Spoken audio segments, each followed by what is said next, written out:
Awesome. All right, let's go get started. Tara Grace in the house.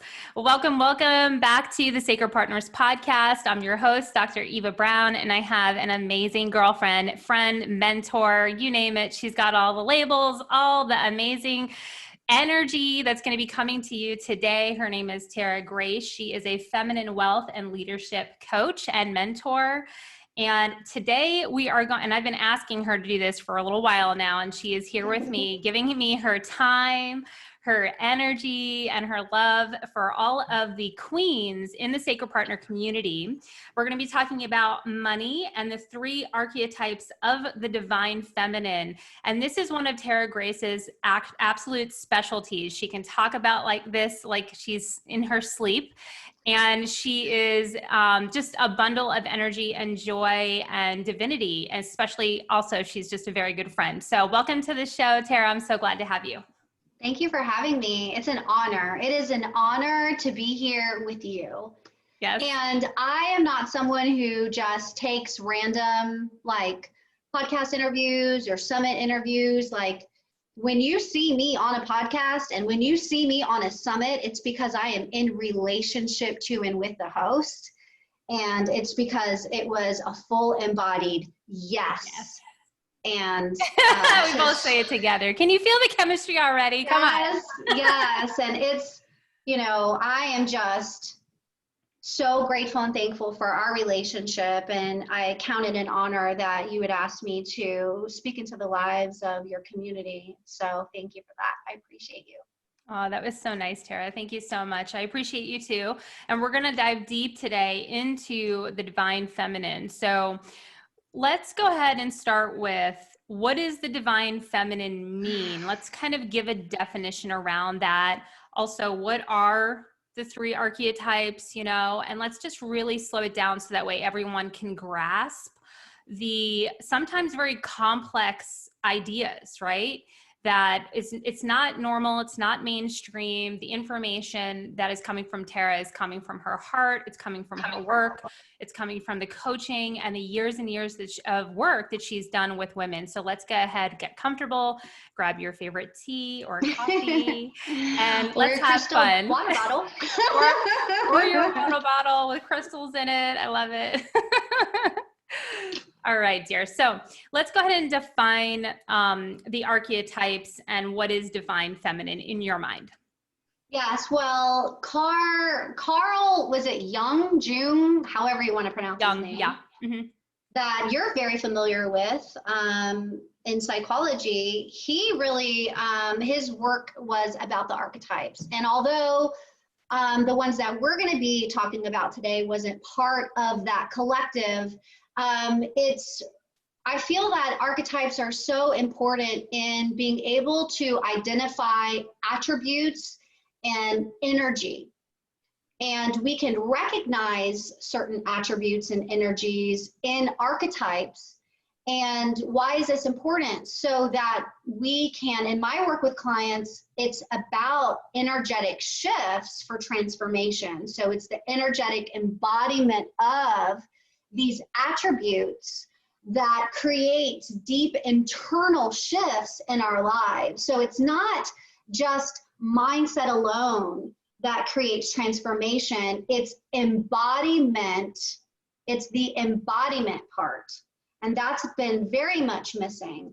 So the divine feminine, you know, what is the divine feminine? To me, almost is like asking the question of who is God to you? Or what is God? You know what I mean? It's like, how can you really articulate that fullness of the meaning? So it's what is the divine to me is a very personal, right, thing. Yeah. So the divine feminine to me is what I have come to experience and learn is the divine feminine aspect of God.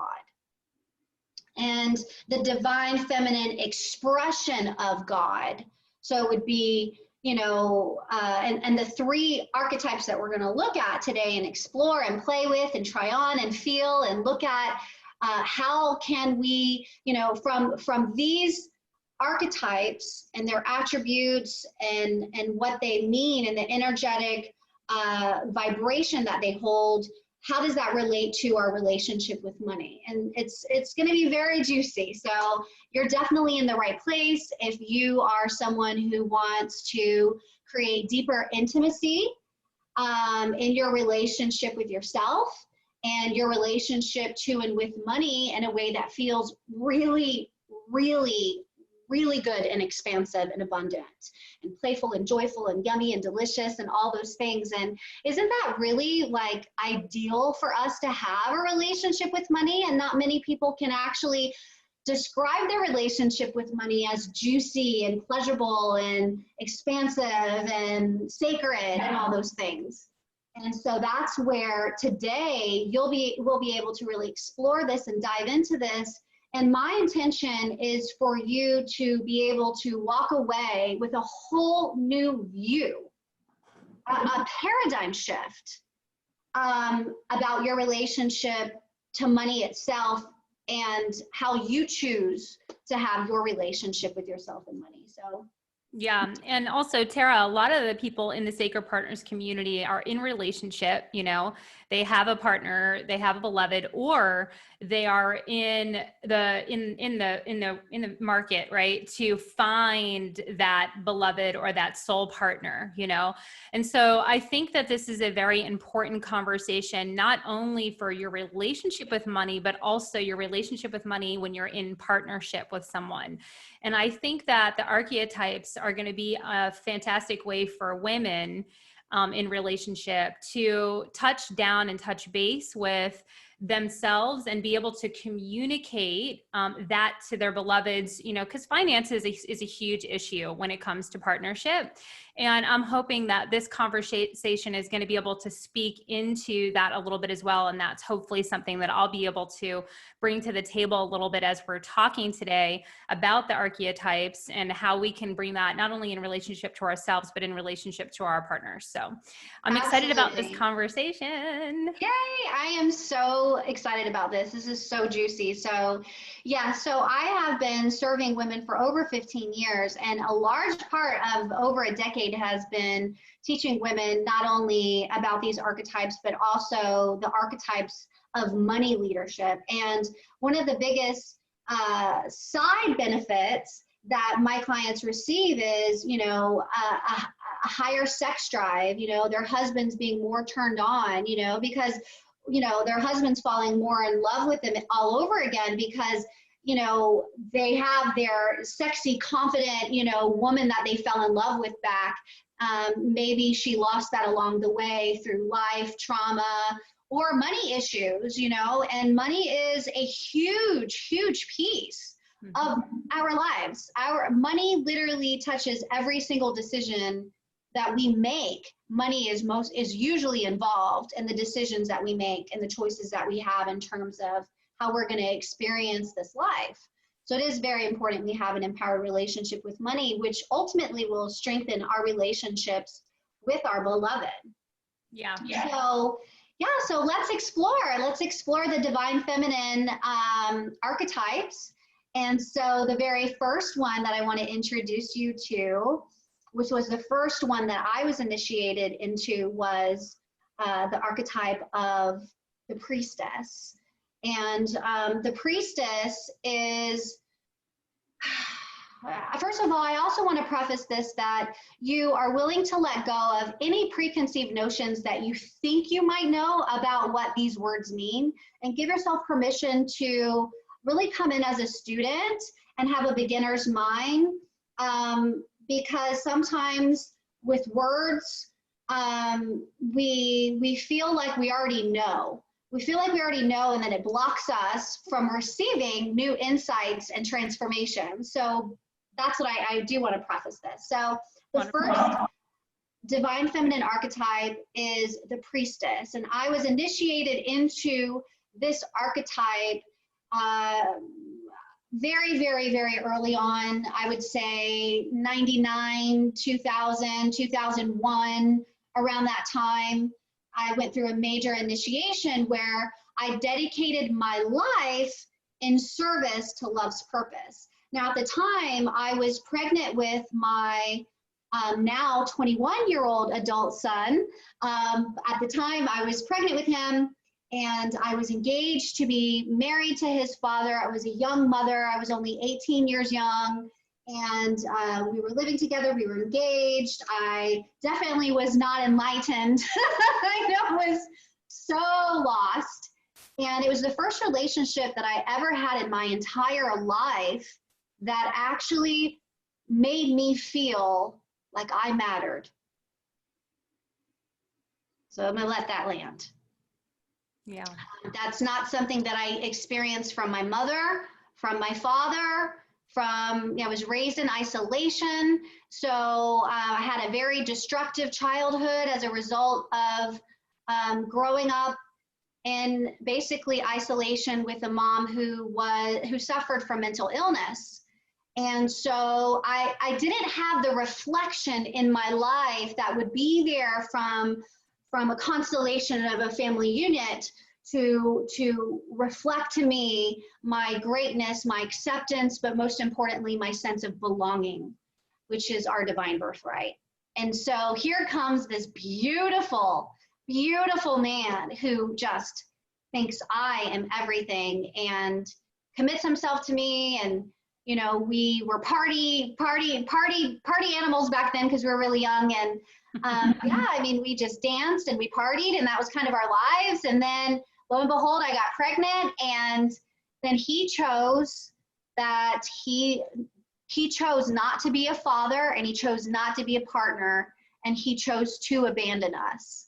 And that brought me into a very dark night of the soul, because the one human in my life that was able to reflect to me a sense of belonging and a sense of acceptance and love and appreciation would now abandon me and our child. And so that really, you know, I don't know what it was exactly, but what I do know is that in that dark night of the soul, I made a sacred what I know now in hindsight was a sacred contract with the universe.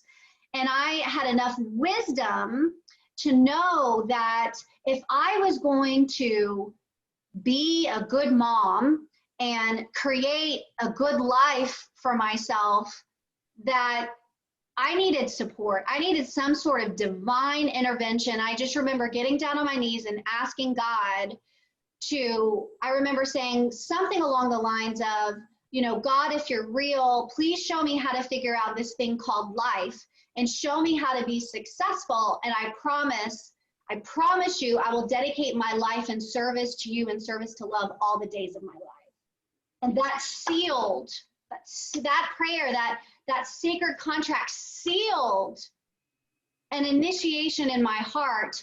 And I was initiated into the portal of wisdom. So the archetype of the priestess holds the portal codes of wisdom. And wisdom happens when you are asking for divine intelligence to guide your life. And so I dedicated my life in service to love's purpose. And that prayer shifted the trajectory of my life. And that was the huge turning point that had me really seeking on how I can improve every area of my life. And I really, you know, I became an ordained minister at the time. I did, you know, very in-depth studies of ancient scripture. And I really studied the spiritual laws of success in ancient scripture and applied them and saw that they worked. And it's really been an amazing journey. So the archetype of the priestess dedicates her life in service to love's purpose. And that is the portal of wisdom. And this, it doesn't happen just one time, by the way. I consistently rededicate myself, my life, my service, my gifts, my contribution to love's purpose. It's what keeps me grounded and held and guided and inspired in my life and in my work, serving people all over the world, because my intention, and this is the priestess, is to be a channel of the divine, that my life be a sweet smelling aroma yes, on this planet. that my presence be the presence of love, the kind of alchemy that brings healing to others. And so the priestess dedicates her life and service to love. She operates in the portal of wisdom. She sees everything as sacred, including her relationship to and with money. So my coaching question for all of you that are watching and listening, what would be possible and how would things change for you if your relationship to and with money was sacred? How would you treat it? How would you talk about it? How would you manage it? I would imagine it would be much different. And I really invite everyone to take like a few moments to grab your journal and your pen. You can press pause, come back when you have all the insights, but give yourself permission to really drop into these potent questions that have the ability to literally transform your relationship with yourself, with God, source, the universe, creator, creatrix of all life, and money itself, because your relationship to and with money is very much a direct reflection of your relationship to life itself. And if you see life as sacred as the priestess archetype does, then you will understand and know that money is sacred. You see, I believe, coming from the priestess archetype, that money is here to literally support my soul's divine purpose in the world. So it wants to show up for me, because the more money I have, the more good I can do, the more impact I can have, the more experiences I can experience, the more joy and pleasure I can have, which we'll go into more on another archetype, which we're going to be diving into. But the priestess archetype knows that everything is sacred. Everything is devotion. So devotion, my life purpose and work on this planet is I am devoted to a higher calling, a higher mission, and a higher guidance that is so benevolent, and it guides my life, it guides my work, it guides my communication, it guides my presence and how you feel in my presence. And so what would life look like for you if you were to really work with the attributes of the priestess archetype in your relationship to life itself? You know, how would the priestess have a relationship with her partner? You know, bringing that in, right, with the partnership. So that's the archetype of the priestess. Yeah. So I have some amazing questions as I'm sitting here listening to your wisdoms. You know, this woman has so much wisdom. And one of the questions that was ruminating in my mind, because I'm 39 now, just turned 39, almost 40. And I was thinking, you were 18, 19 years old when you initiated yourself into the priestess energy. And it's interesting because as you were talking about it, you know, your life's purpose was committed to love's purpose, right? Mm-hmm. And my life is of service. Yeah. And so I was thinking, what would you have me know? What that? Would you have me do? Who would you have me speak to? It's constantly asking for the input of the divine in everything. Right. And my question is, how did you know that at 18, 19? Because that is committing yourself to love's purpose is a genius way to lift yourself up out of trauma cycles, to lift yourself up out of your subconscious mind and transform your entire being from the inside out. And I work with people all the time, as you know, with trauma cycles, with the subconscious mind and so forth. And one of the things that I talk about is dedicating yourself to love, showing up every day in that energy, no matter who it is, in forgiveness with yourself and in forgiveness with those that have trespassed against you in your mind, right? Yes. So there's so much depth to this conversation that we're having right now, Tara. It really is. It's a lot to unpack. Yeah. And we could do the whole segment on just the priestess archetype. Oh my God. This needs to be a 3-part series. We could. No, just let's kidding. do it. Yeah. Whatever. We'll see how it flows. Well, I think they're all connected. I'll tell you why, right? Because it doesn't matter whether you're talking about, what is it? The priestess, the queen, and the goddess, right? I just want to make sure I have that on the money there.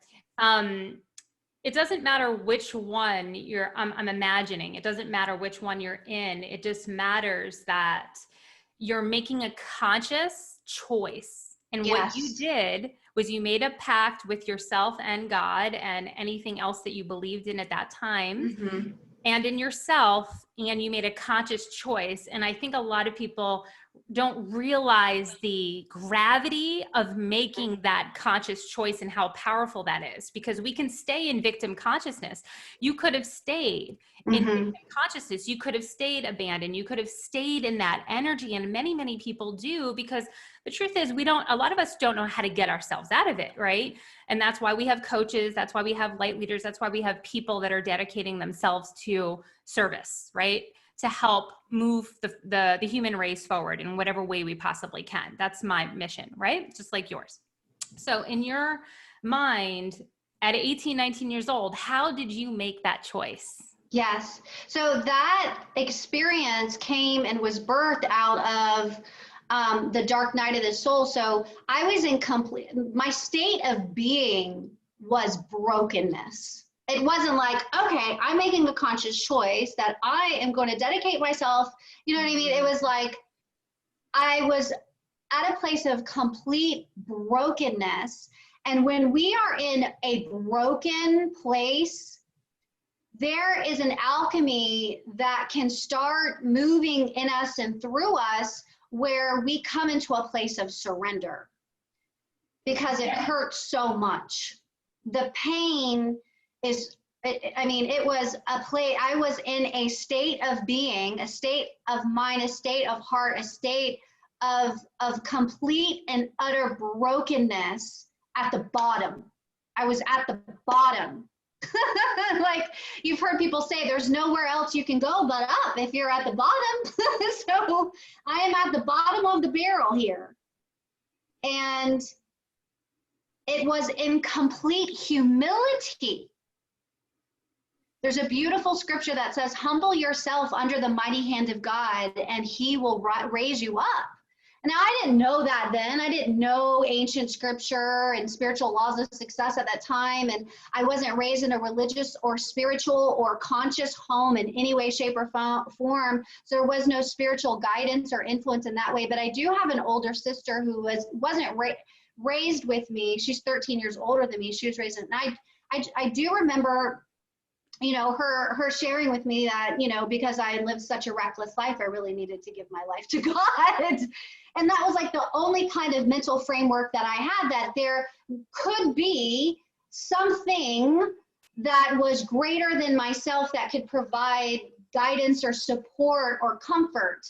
And so I remembered that in my brokenness. And,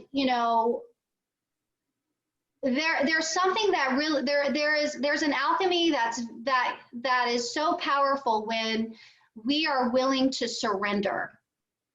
Yeah. We're willing to surrender our will for the highest will. I remember, as I continued to develop my spiritual gifts and learn how to pray and meditate and all these things, I remember praying almost every day, God, bring him back home.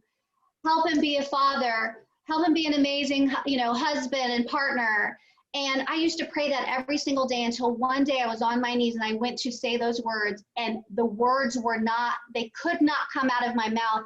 And it was as if God literally took the words out of my mouth to let me know, that's not my will. You keep praying your will, but that's not my will. That's not the highest will. And it proved to be so.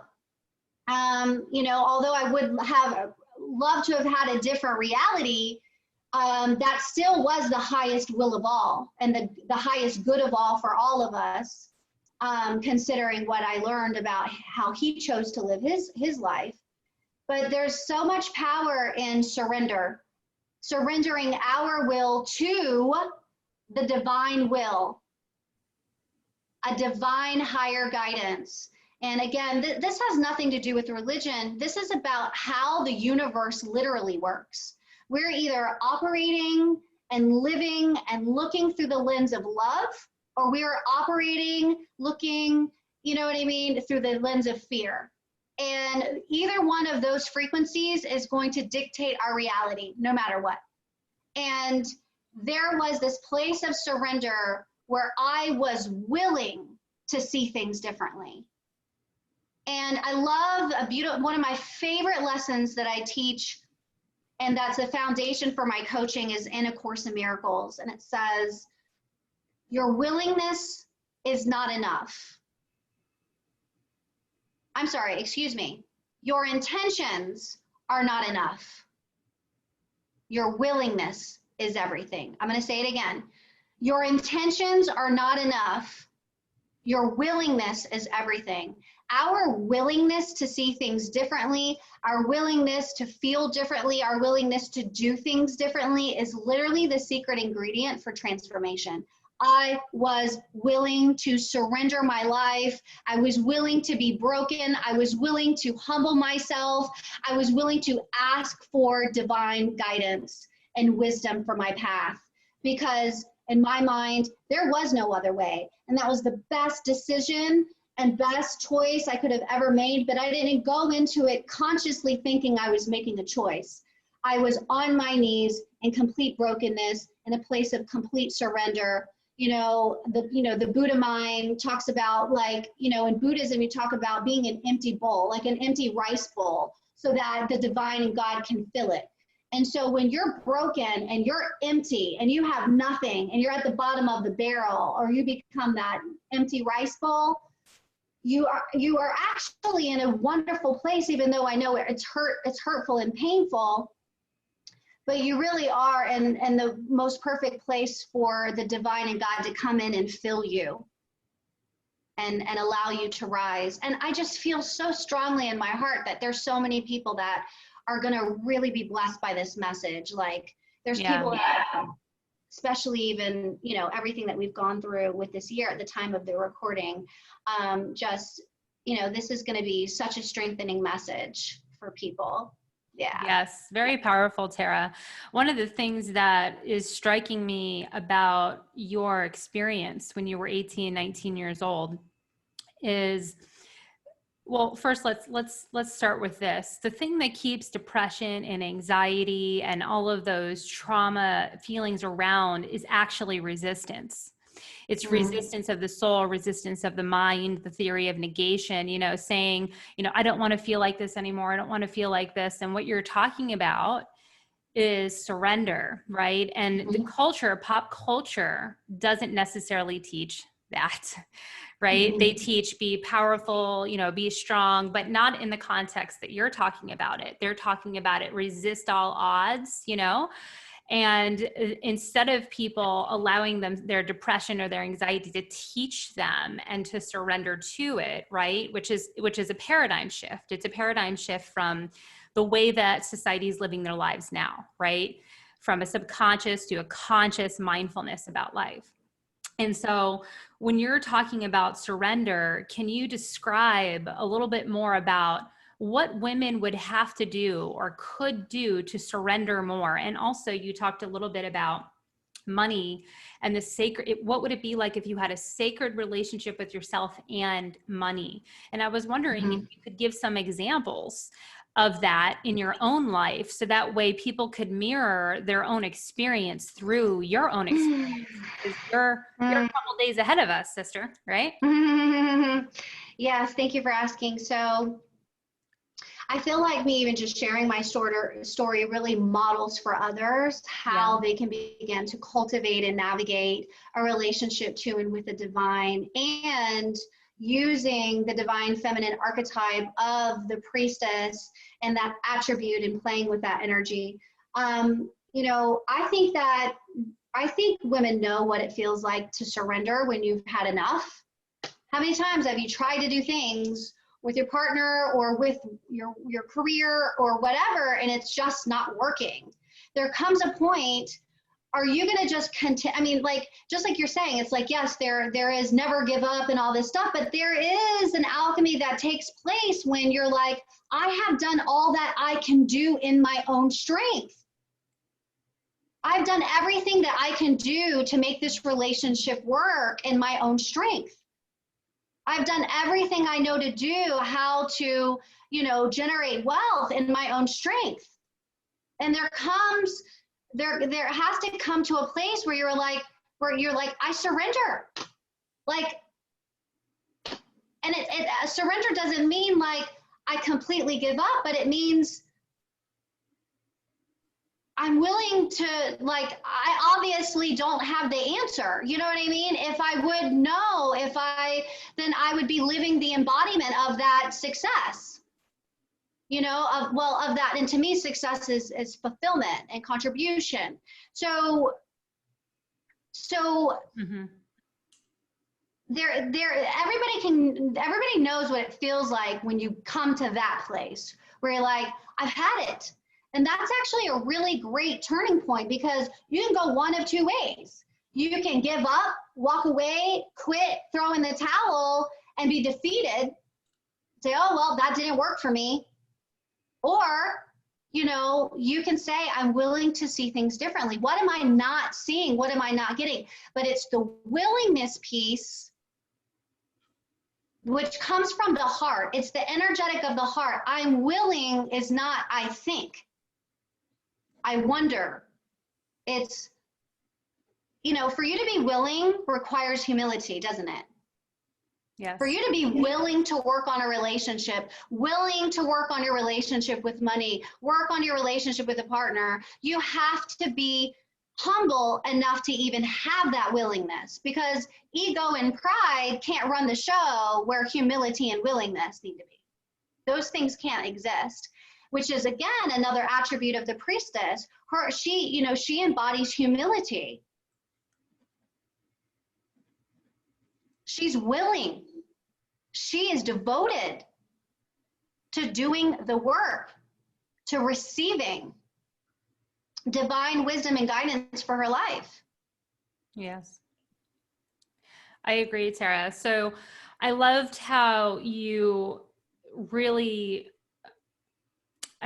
shaped the idea of surrendering into the ability to see, and the ability to, or the willingness rather, to see things differently. Surrendering, Mm-hmm. the ability, or the willingness is the word, to see things differently.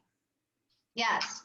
Yeah, so it's not, I can't see, I don't understand. People can get stuck in that frequency. I just can't get it. I just can't get it. And they're in that, right? They just can't get past, I'm mad, I'm angry, I'm frustrated frequency. But in order to melt that, in order to dissolve that, is softening, which is, again, a feminine attribute. Softening. You know, soften. Yeah. Even when you soften your body and your mind and your heart, it's like you have to tune in. You have to go within. You can't be frustrated and why is this working? Why can't I get it right? Why? That doesn't coexist with a softening, a deep listening, a going within, and sourcing wisdom.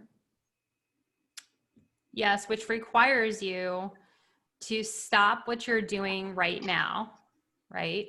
Yes. And soften and surrender to the deeper listening and meditating and mantras and journaling and stepping into the energy of that frequency on a minute-to-minute daily basis, right? Then you become the channel, you become the receptor for the wisdom to come through. So being in the frequency of frustration is not the channel for being a receiver or receptor for the wisdom and the guidance to come through. Wisdom and guidance always comes through when we're willing, when we're softened, when we're open, right? When we've surrendered. You know, forcing nature never creates what we want. sometimes it creates more havoc, it creates more frustration, it creates more anger, and destruction in our lives.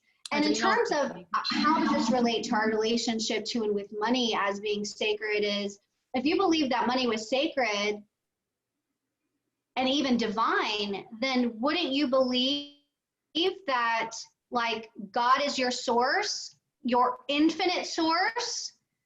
You know, my clients are not my source of income. God in the infinite universe is my source, and I am the channel. And I believe with all of my heart that money loves to support me, because it's money is energy, and it's, you know, money doesn't go where it's needed, it goes where it's desired. You know, money loves to be paid attention to. You're going to pay attention to it. Are you paying attention to it, you know, with negativity, with love, you know, with gratitude and appreciation? I remember prior to this initiation, every time I paid a bill, it felt like a burden, because I was living, my money set point was living in, at that time, you know, was barely having just enough money to make ends meet, you know? And so now my relationship with money is so different. It's, you know, I live in the overflow. You know, there's more than enough money. God in the universe is an infinite supply. And, you know, like there is a trust, just like I trust God to lead my life and support me as I co-create with spirit in all that I am and all that I share with the world. So I trust that the energy of money, which is connected to life wants to support me. I believe that life is organizing around my success. I believe that life, you know, is ultimately in my favor no matter what. You know, even when the father of my child chose to go a different path, although that might seem like all hope was gone, really all things were working together for my greatest good. Because life is truly ultimately organizing around my success. Why? Because life wants to support us. You know, we can see it in nature. Life is constantly, life is what causes our heart to pump, you know, our lungs to breathe air. You know what I mean? Like it is constant. It is there. It is, you don't have to think about it. It just is. Like life really does have your back. But if you have a relationship with life to where you're always getting the short end of the stick, it's never working out for you, you know what I mean? Then that's going to show up in your relationship with money. So if your relationship to life is one that's sacred and everything about life is sacred, including money, then you're gonna feel so much love and appreciation and trust, knowing that it's going to powerfully show up for you to support you in being the full self-expression that you are, which is in service. Yes. Yes. And with that being said, let's talk about the goddess energy and the queen, you know, archetype, and how this marries well with the priestess, Yes. you know, frequency. Woo, yes. So I just We're invite doing everyone it, to take a sister. deep Yes, I just invite everybody to just take a deep, expansive breath in. And just give yourself permission to really feel like that. Just really give yourself permission to feel in your heart, you know, what was just transmitted to you for this first piece. Yep. And I also invite you to take time by pressing pause and really journaling this out. What insights came through for you on this priestess journey? And we barely even scratched the surface, but it was so meaty and so juicy and so divine that you could, this could be, you know, do this for the first day. You might want to do an hour or two for your next meditations and journaling for the next 2 days, because there's a lot here for everyone to unpack if they're willing to really explore their heart. What insights are coming up for you? You know, what do you feel like you're walking away from this first part? So many years later, I was initiated into the archetype of the queen. And what's so interesting about this was, by the way, every single initiation that I had into these into the embodiment of these divine feminine archetypes and attributes came as a result of pain, and a willingness to see things differently. So those are the secret ingredients for each one of these initiations. So many years later, although I was really successful in being on television and like literally sharing sermons all over the world and being on national and international television and speaking on stage to thousands of people and sharing this very progressive message of love and also the spiritual laws of success from ancient scripture, I really was struggling financially. So I was abundant in my spirit, but financially I was still struggling. Like, you know what I mean? I had more compliments than I had cash. And the potential that was on the divine potential and greatness that was on the inside of who I was and who I knew that I was called to be and the vision that I had for my life and what I was shown my contribution was on this planet felt much differently and looked much differently than the environment of the 650 square foot apartment with my little boy. You know what I mean? And praying that, the money that I made was going to be able to cover the bills. So I was very successful and abundant spiritually, but financially that didn't reflect to the fullness. And I know so many of you that are listening can relate to this. I relate it to like koi fishes.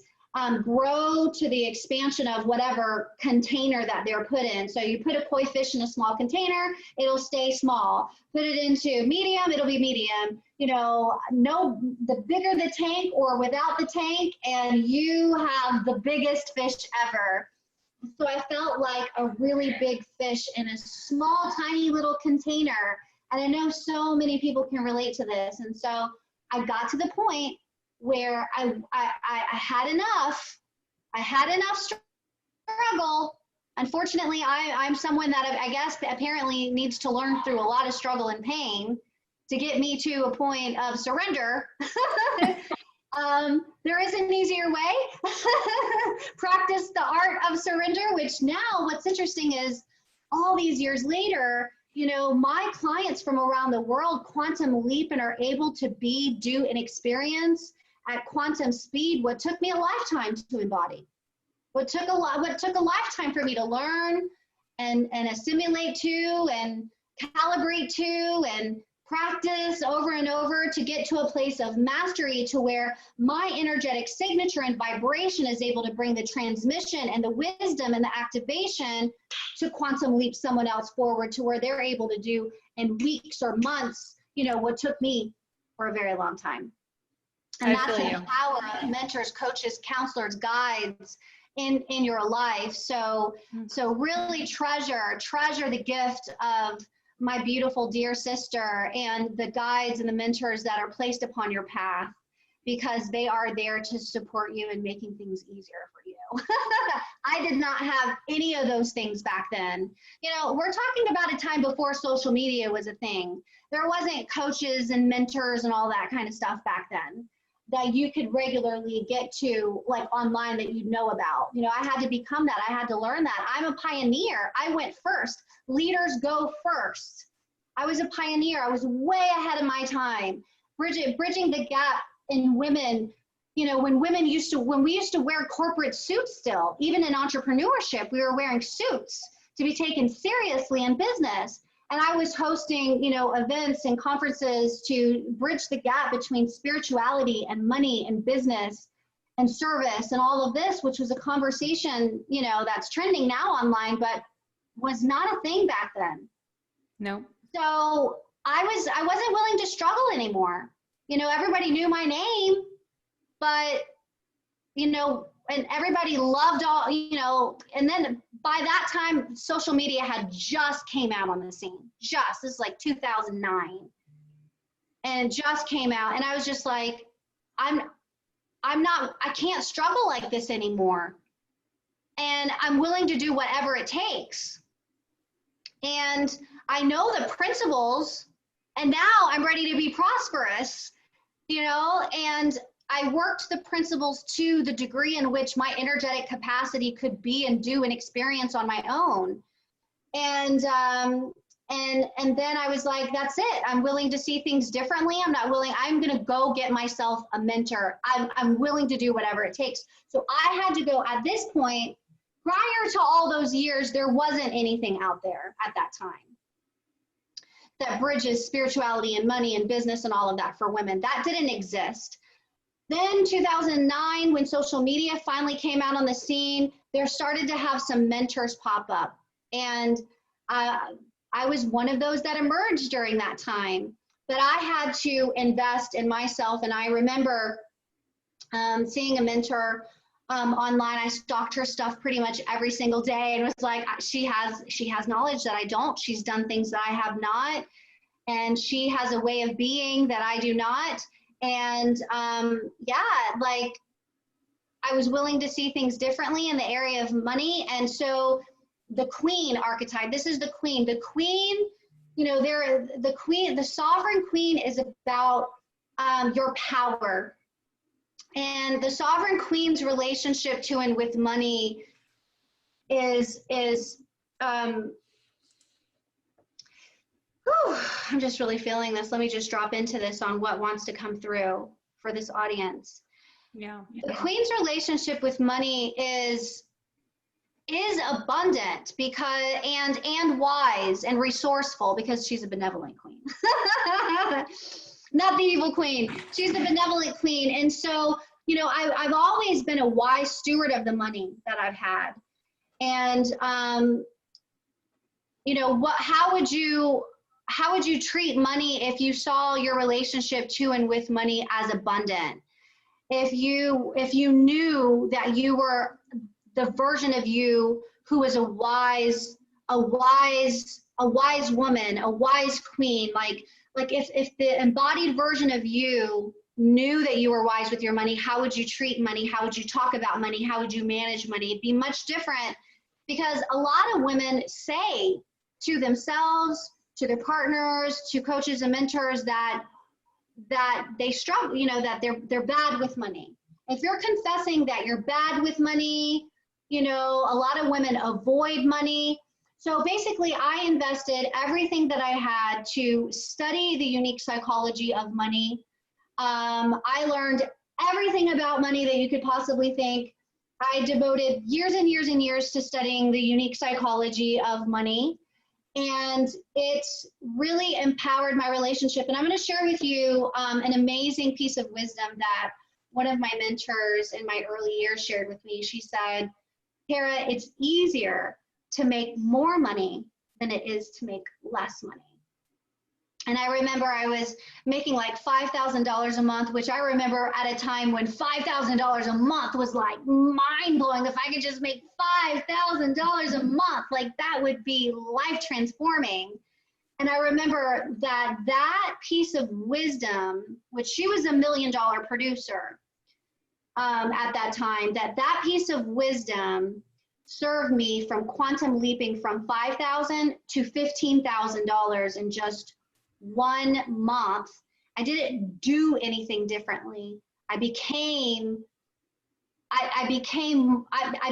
more of an embodied version of myself. I really embodied that queen archetype that says it's easier to make more money than it is to make less. So it's harder to try and get a lot of people to pay a little than it would be to actually, channel your deepest transformational work and providing it at the highest value and contribution where people are willing to invest thousands of dollars to receive your best and, receive your highest level guidance. And that quantum leaped my entire experience. And then it's gone on. I've experienced, what 5,000 to 15,000, what 15,000 to 30, what 30 to 50, what 50 to 70, like $1,000 months. Like it's been a journey, and I can't say that there was a strategy that was the secret sauce to these things. It wasn't a funnel. It wasn't an ad. It wasn't, a step-by-step system. it was me embodying states of being where that became my standard. And then it's like the universe, like you raise your standards and then the universe will meet you there.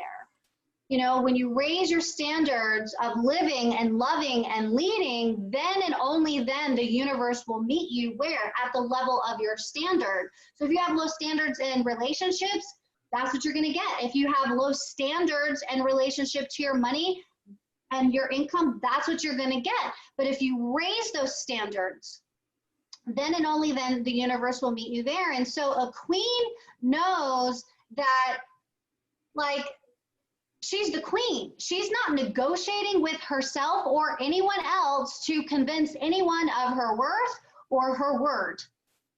When she speaks, so it is. And so, you know, there's so much we can learn with the queen archetype. But I will say the biggest key takeaway that you could ever learn about embodying the queen archetype is a queen has uncompromising standards.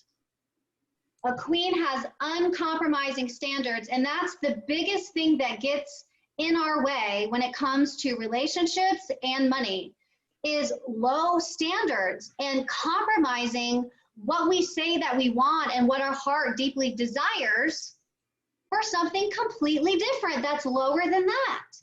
But a queen doesn't waver. She doesn't compromise. She doesn't argue. She doesn't ask permission. She's not worried about what you think of her. She's not a people pleaser. She is a queen. She is of noble character, unwavering compromise. Like, she doesn't compromise.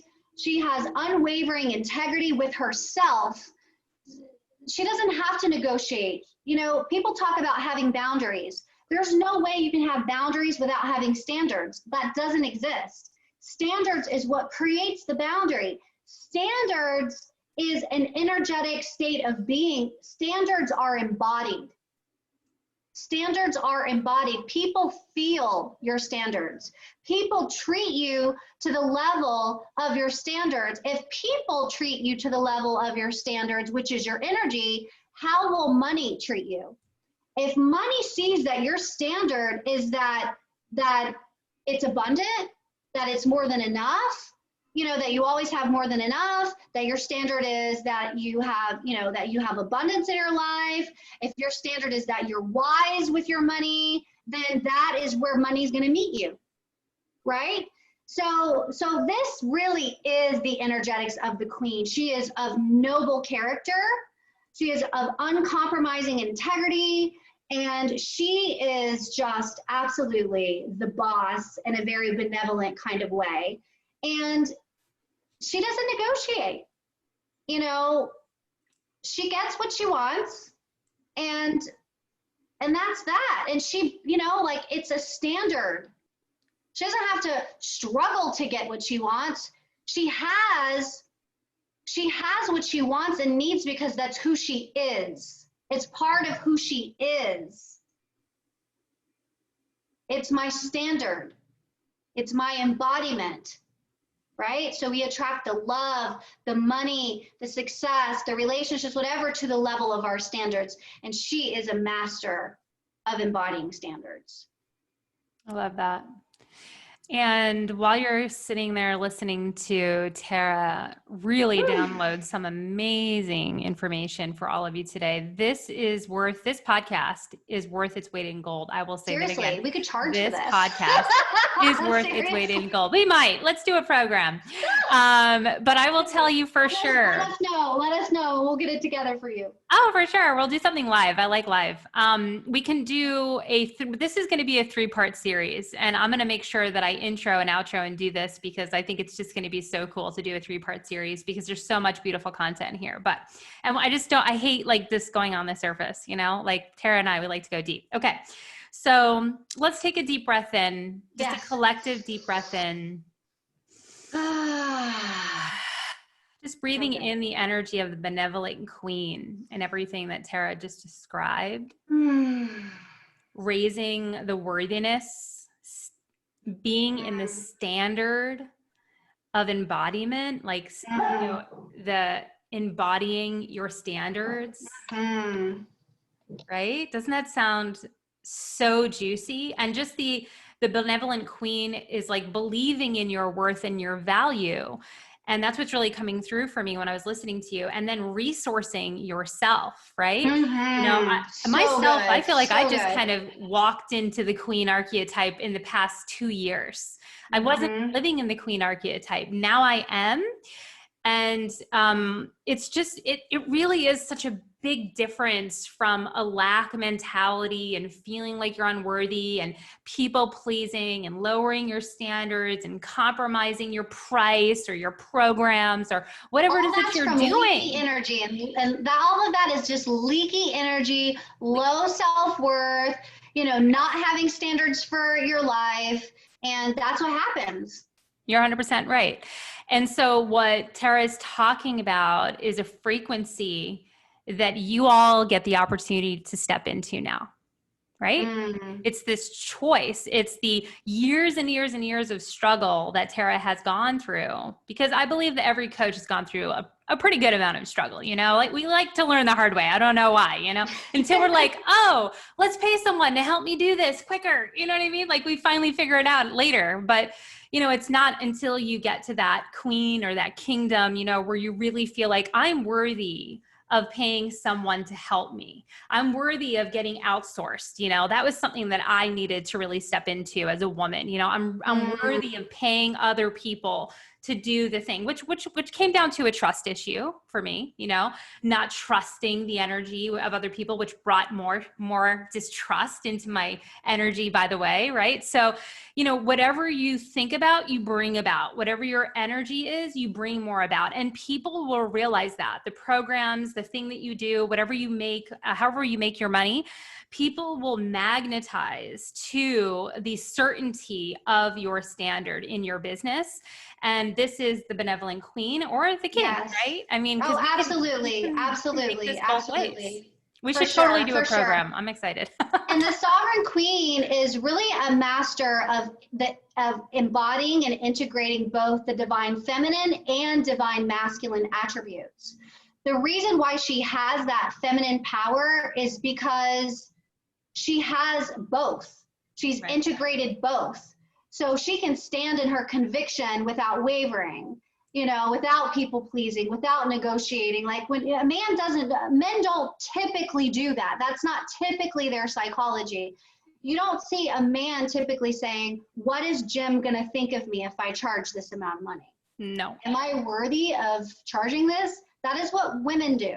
Correct. Women do that. I've studied the unique psychology of women and have served hundreds of women in over 14 countries and counting now for 15 years.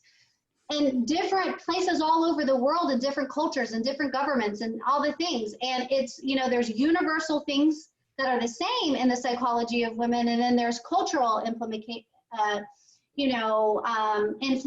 and then there's religious influences. But, you know, I'm grateful that I started off in my initiation as a priestess, because I'm grateful that I laid the foundation in my life to be of service. But a lot of healers have a hard time making that transition into that sovereign queen or king energy, because they believe they're here to be of service. They're the healers, the coaches, the transfer, and they feel like, oh, well, they shouldn't be charging, and then they have to go through all this kind of stuff. And yes, it is. Woo! So good. Integrates the divine feminine and the divine masculine, and that's why she's so stable in her frequency. I attract a lot of nurture archetype women that are more nurturers, people pleasers. What will they think? Fear of being seen, fear of like fully self-expressed, even though they're brilliant women, have experienced success, but they haven't tapped into the highest level of their divine potential because of this narrative that keeps playing. And so they calibrate to me, which is a sovereign queen who's integrated that, who's done the work, right? Who's transmuted and dissolved all of that to where they can finally be in the energy and have someone model for them. I am not worried about my clients not liking me. You're not paying and investing in your yourself for me to like you. I am going to say to you what your mother will never say, your sister will never say, your best friend will never say, because I'm not attached to your feelings of what you think of me. I don't need your approval. I am here to be the reflection of your highest divinity. Your highest divinity, no matter what. To Amen. hold you as powerful, even in times when you think that you can't even do so for yourself. Yes, exactly. And see that in you, and Yes. know that that's who you really are. Yes. And that's the beauty. Like, you've been there, you know, and you've walked your path. And so the inspiration is already embedded. You know, it's like women that are attracted to your services. Well, they start calibrating, they start recalibrating to your energy. So it is very wise on who you're choosing to be your mentor, your guides, your coaches, your counselors. Yep. You really need to do your homework, because, you know, don't make choices based on lack or based on greed or ego. You know what I mean? Base it on, is that guide, is that coach, and is that mentor a living, breathing embodiment of the person who I wish to be and create in my life? Yep. Because it's the energetics that's going to come through in that container together. So women calibrate to us. Like with you, men and women are calibrating to the standard that you have created in your life and in your relationship.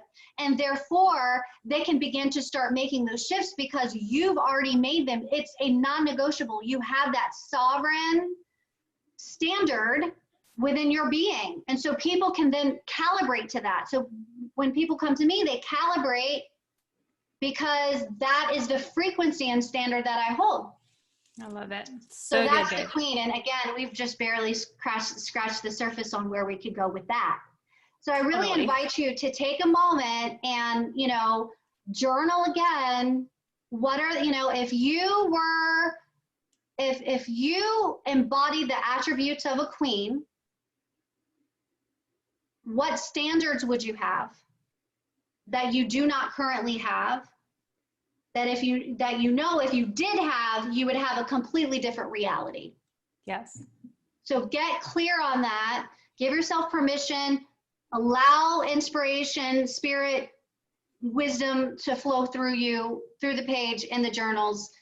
I'm so excited about what everyone is going to be sharing with us. I feel like there's going to be testimonies all over the world of people doing this work. It's going to be amazing. I love it. It's going to be amazing. You're right. And I think people are, I'm resonating with it. You're vibrating, you know, right now. And this is your I'm turning red. I'm like, you know? my cheek, I'm like nothing but red. Like, yeah. I mean, if you're not watching the video, Tara is giving it to us. She is giving us her best.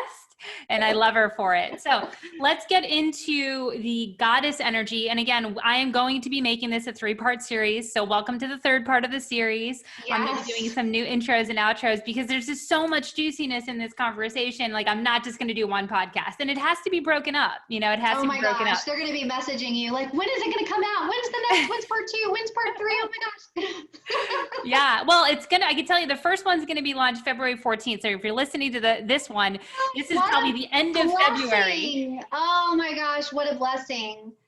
Yep. Oh my gosh, that's so amazing. Wow.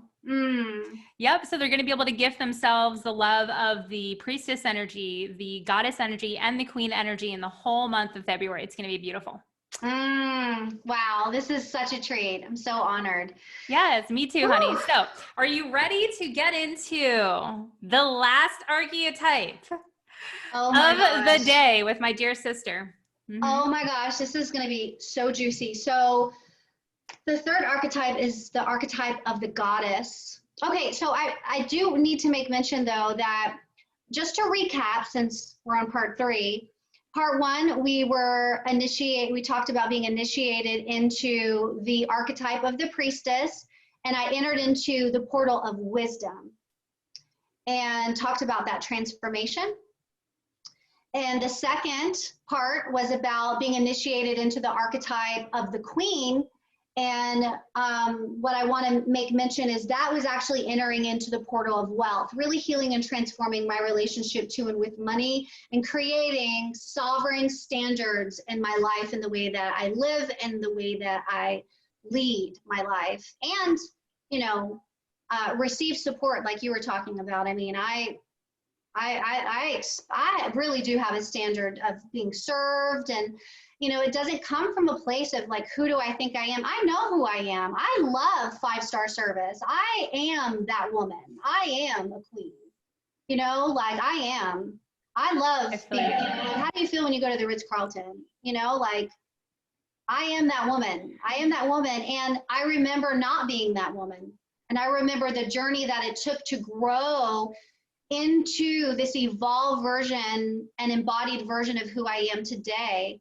And I've always shared that it's never, even though women come to me to create more money in their lives and have a greater impact, and they want to really want support and having that full self-expression unapologetically.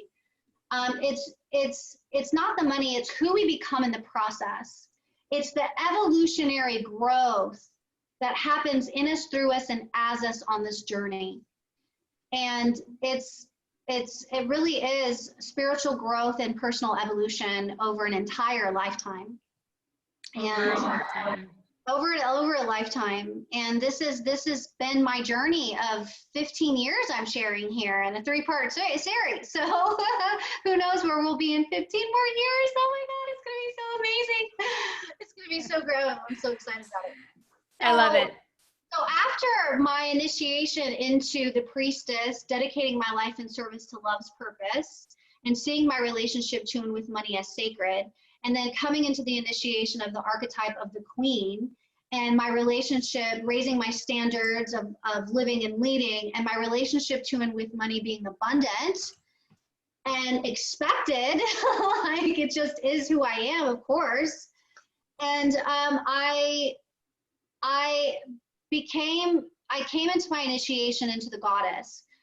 Now, along the way, even though I was making incredible money and impact, somehow along the way, I was disconnected to my body, and I started gaining a lot of weight. I'm for those of you that are watching the video, I'm rather little. I'm like a size 2, okay? I'm a size 2, and I've been really small my whole life, but I started gaining a lot of weight over a course of a few years. That really was emotional weight, because in hindsight, looking back, I was disconnected to my relationship with my body. Somehow, some way, I just shut off. It was like that connection, and even though I transformed and healed my relationship with money to be one of grace and ease, and I wasn't working really, really, really hard, my body,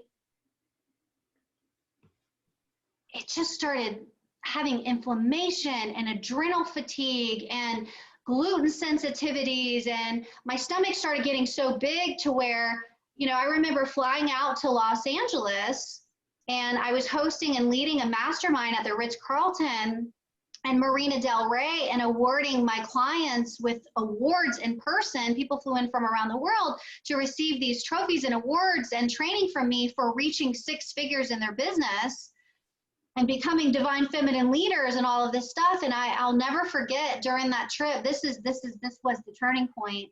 It was the 3rd time someone asked me, there was a maid, not at the Ritz. The Ritz-Carlton did not do this because they don't do that. The Ritz-Carlton is like the best brand.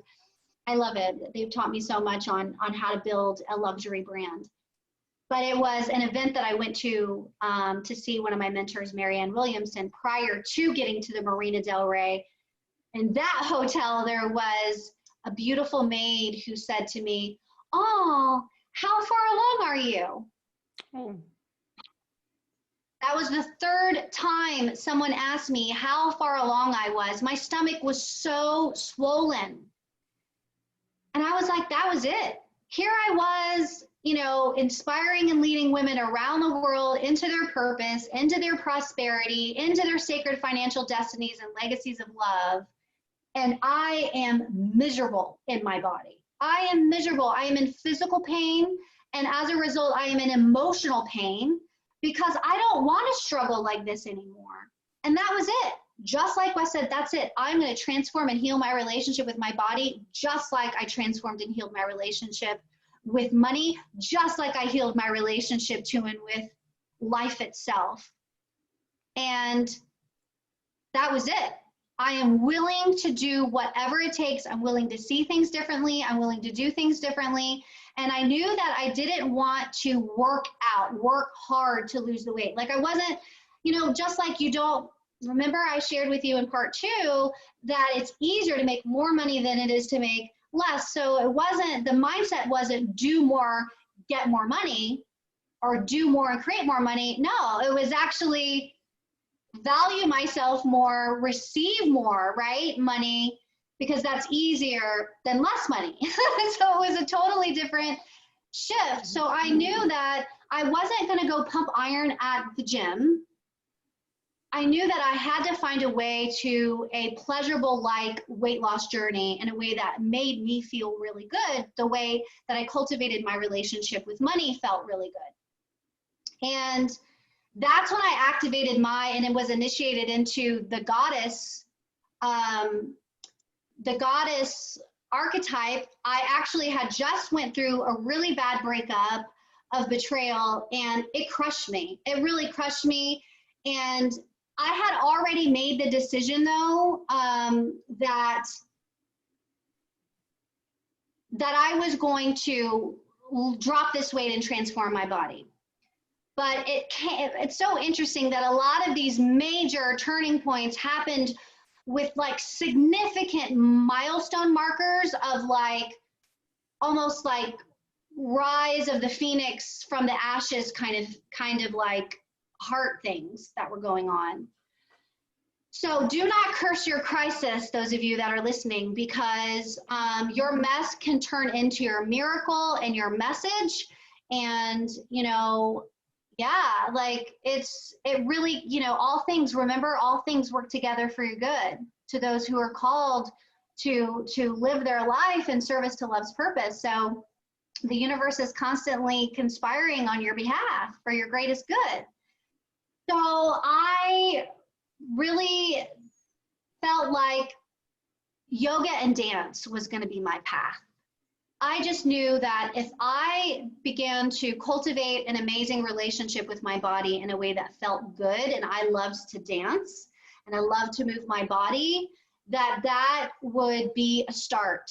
And what I did is I cultivated, and I also approached this, and I brought my priestess energy into this because I started to practice yoga and dancing in my living room in a way that was in a very devotional way. And through that practice, I was devoted to this practice. I was devoted. My intention wasn't to lose weight. My intention was to transform and heal my relationship with my body. And the weight started melting off. My desire to show up to this devoted practice again and again and again and find myself on that mat, find myself in every movement of my hips. And it was in the movement of my hips, I began to activate my Shakti, which is life force energy, that sacral chakra where your sexual organs are. I remember being in a sound bath ceremony and someone playing like a certain frequency on the sound, and my entire sacral chakra vibrated and activated, and I just felt sexual energy like coursing from like the base of my spine all the way to my crown chakra.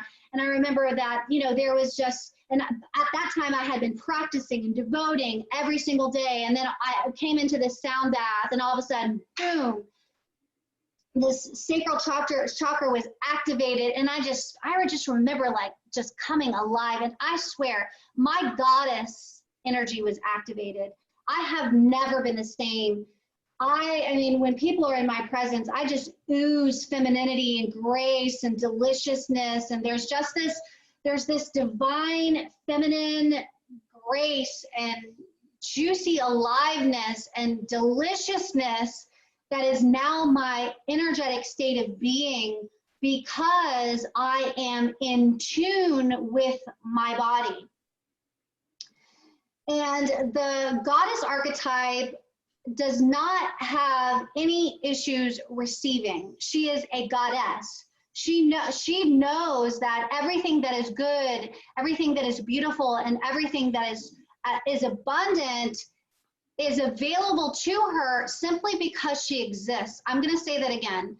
This is one of my signature things that I share pretty much on every live, which is you are worthy of all that is good, beautiful, and abundant simply because you exist. The goddess knows this. She embodies this. She doesn't have a problem receiving anything at all that is beautiful, that is good, that is abundant. You know, when people say, oh, you look so beautiful, oh, I love that on you, are you canceling that out and not receiving it by saying, oh, this whole thing, oh, I don't know, wasn't. Give yourself permission to receive everything that is good and beautiful and abundant. Allow yourself to feel what it feels like to receive. Allow yourself to get comfortable receiving.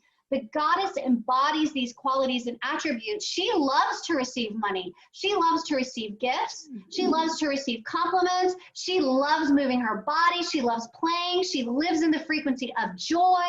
What if your relationship to and with your body, your relationship with your partner, your relationship with money was one of infinite receiving, of pleasure, of playfulness, of joy? Because those are the frequencies and the range in which the goddess lives, in which she breathes, in which she leads, in which she operates. It feels so good to be home in my body. It feels so good to receive everything that is good and beautiful and abundant in this life. It feels so good to receive money and wealth. It feels so good. How good can you allow yourself to feel? I want you to imagine right now that you are making love and you are about to climax and you feel the buildup of it and it is about to come. You are about to climax. Now, take a deep breath in, exhale, drop into your body and give yourself permission to really feel this in your heart and in your sacral chakra.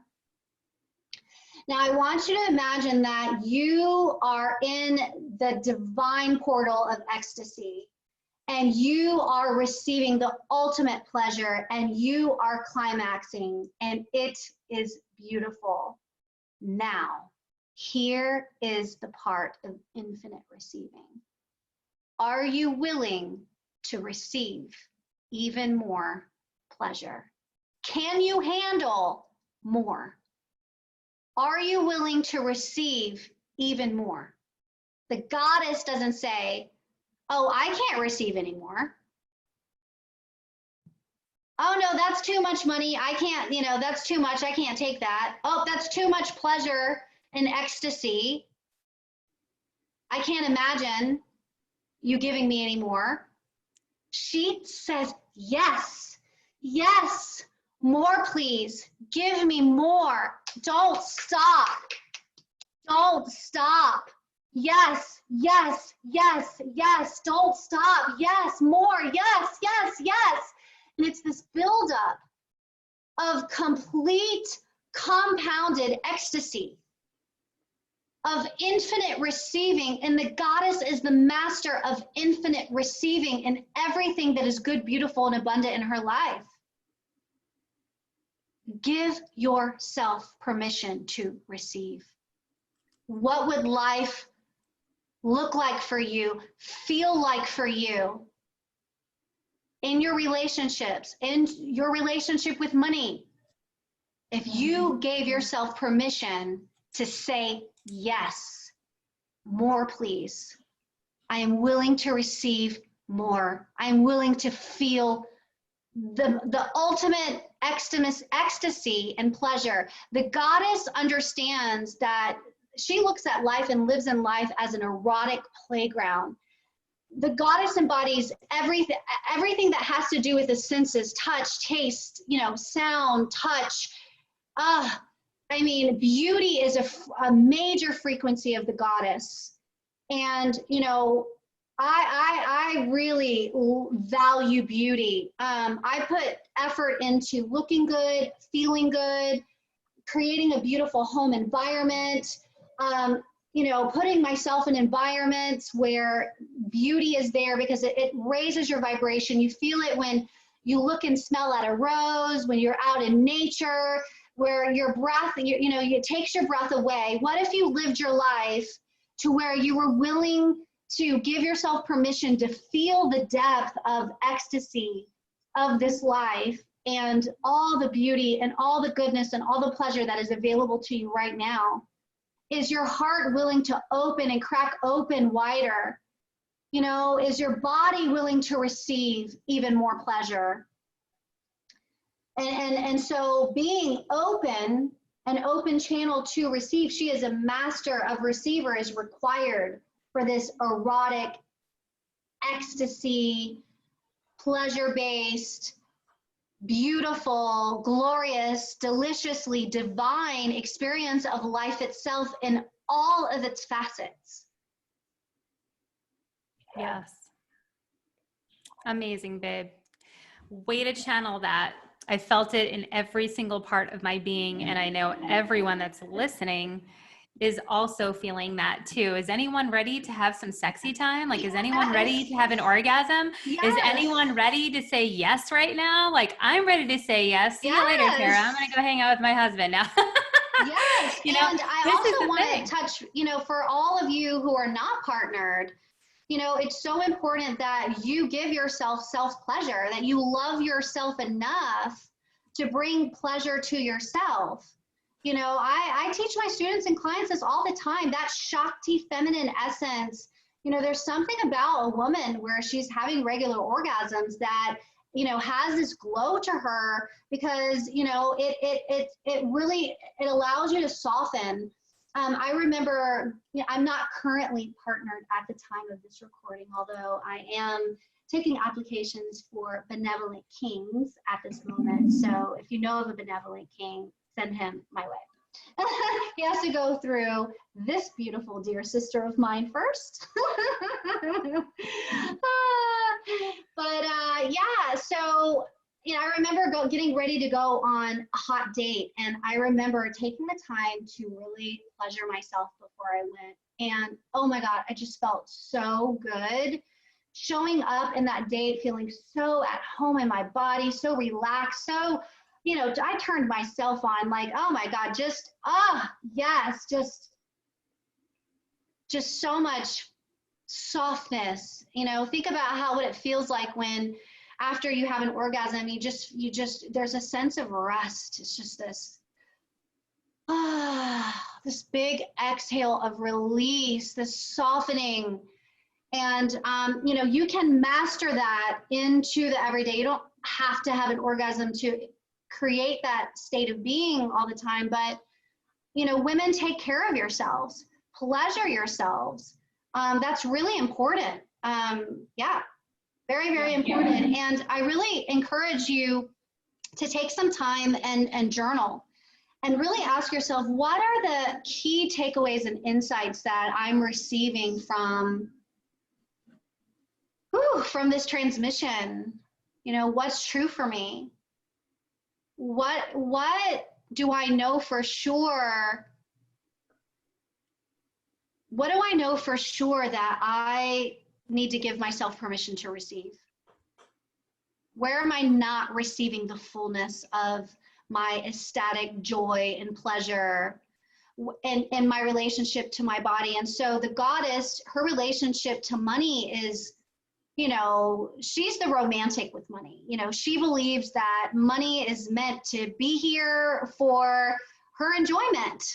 Honestly, it's to enjoy the experience of life itself. And maybe your judgment around money might be, oh, well, that's so, who does she think she is, or that's selfish? But, and obviously there's balance with all of the, there's a balance with this.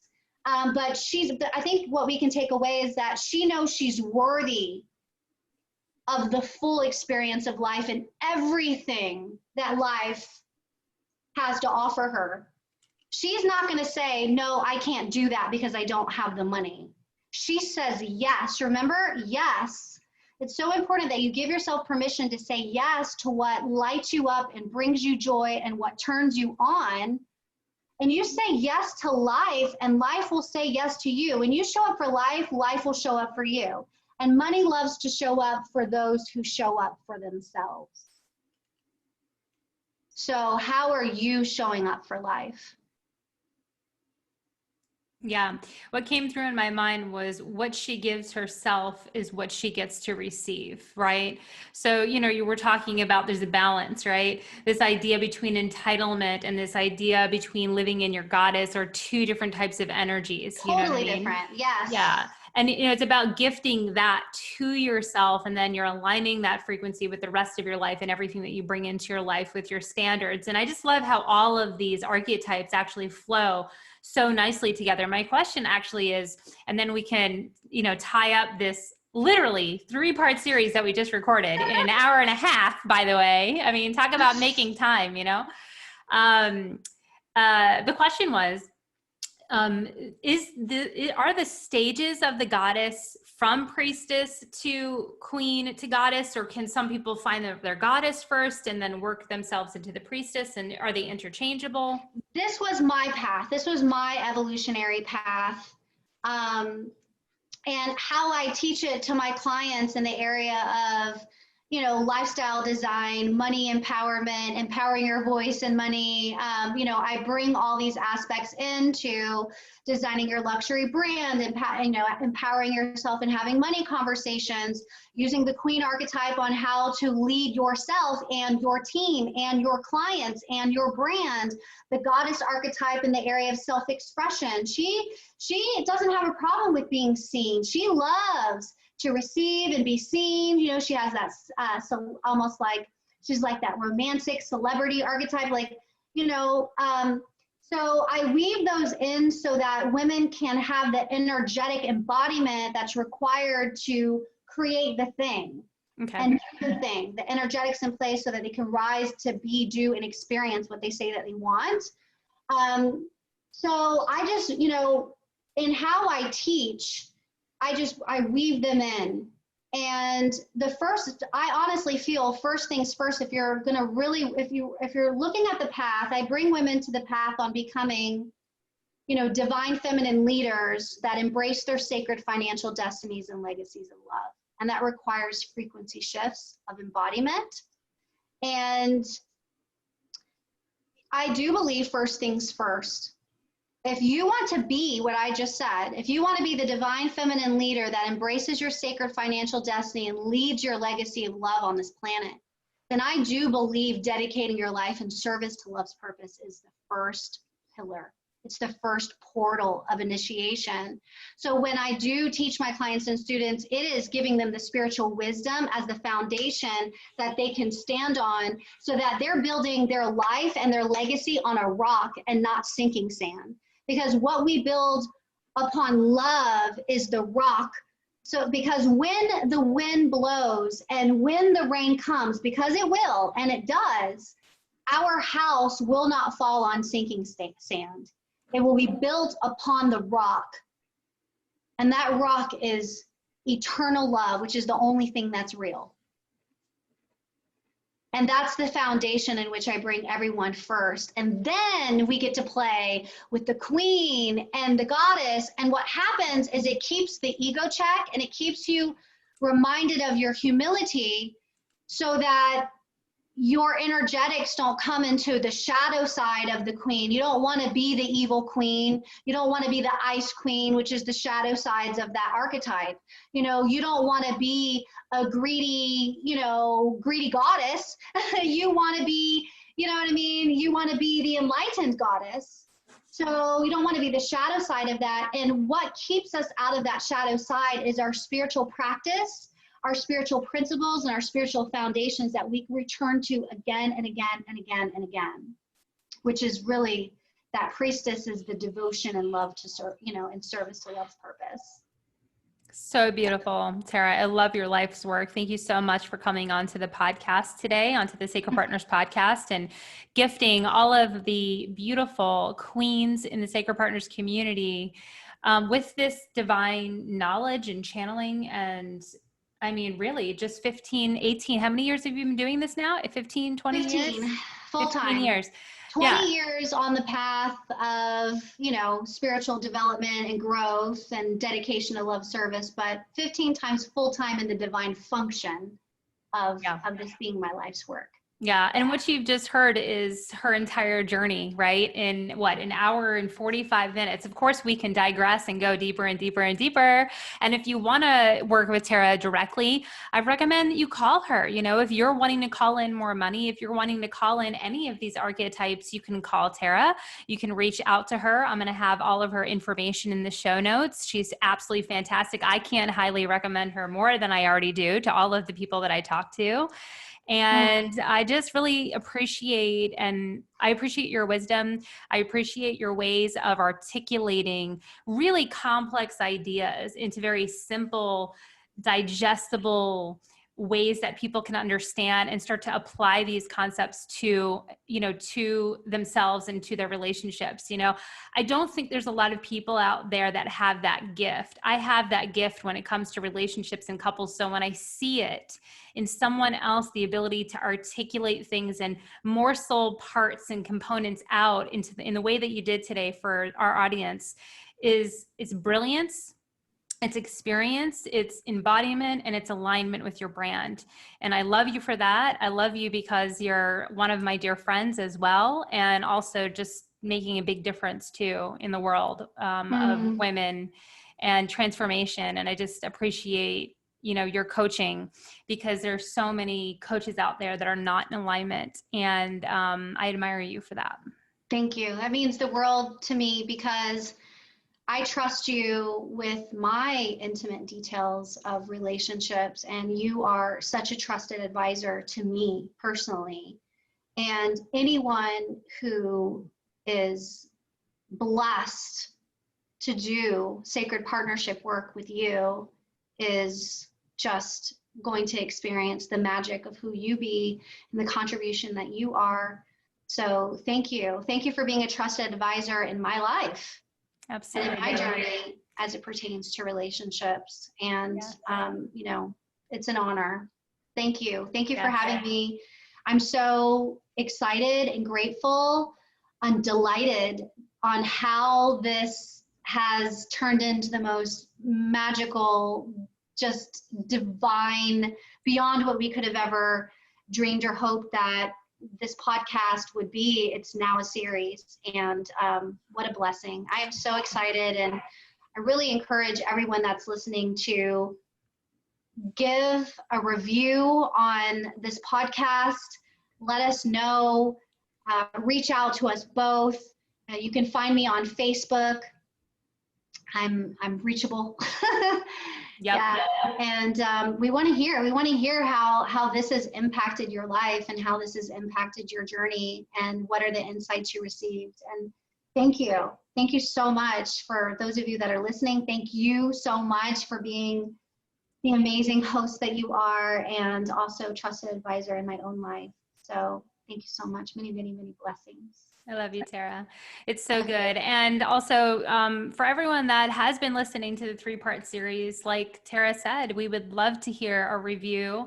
We'd love to know how this impacted you. One of the questions that I ask my clients all the time is, what's one thing that you've taken away that has served you in your life? So sit with that question, sit with all of the questions that Tara asked you tonight. I always believe that a good coach is someone that can ask really good questions. And the questions that Tara asked tonight, I recommend you sitting with them. Maybe you might need to listen to this podcast series a couple of times, to really integrate it. There was lots of information packed into an hour and 45 minutes of listening. Make time for yourself. If this is something that you really want to step into, listen to it 2, 3, 4 times. Reach out to Tara. If you can't find her, reach out to me. I'll put you in contact with her. We talk almost every other day. you know, We do. so just reach out to us. We are here to support you. We are both in service to love's purpose in our lives. That's right. And we welcome you into our Sacred Partners community. So once again, thank you so much for listening. Let us know how this is helping you. And also, if you have any questions or other things that you'd like to, ask that we can do another podcast series on, I'm sure Tara and I would be happy to come up with something. If you guys have some really good questions, we'd be happy to answer them. Maybe we can even do like a Q&A podcast. Who knows, that would be really cool based off of this. If you do have some questions, send them over and we'll do another Q&A podcast. Let's do it. I'll put it in the books. All right, guys, have a wonderful night. Good night. Thank you, Tara. Bye-bye. Thank you.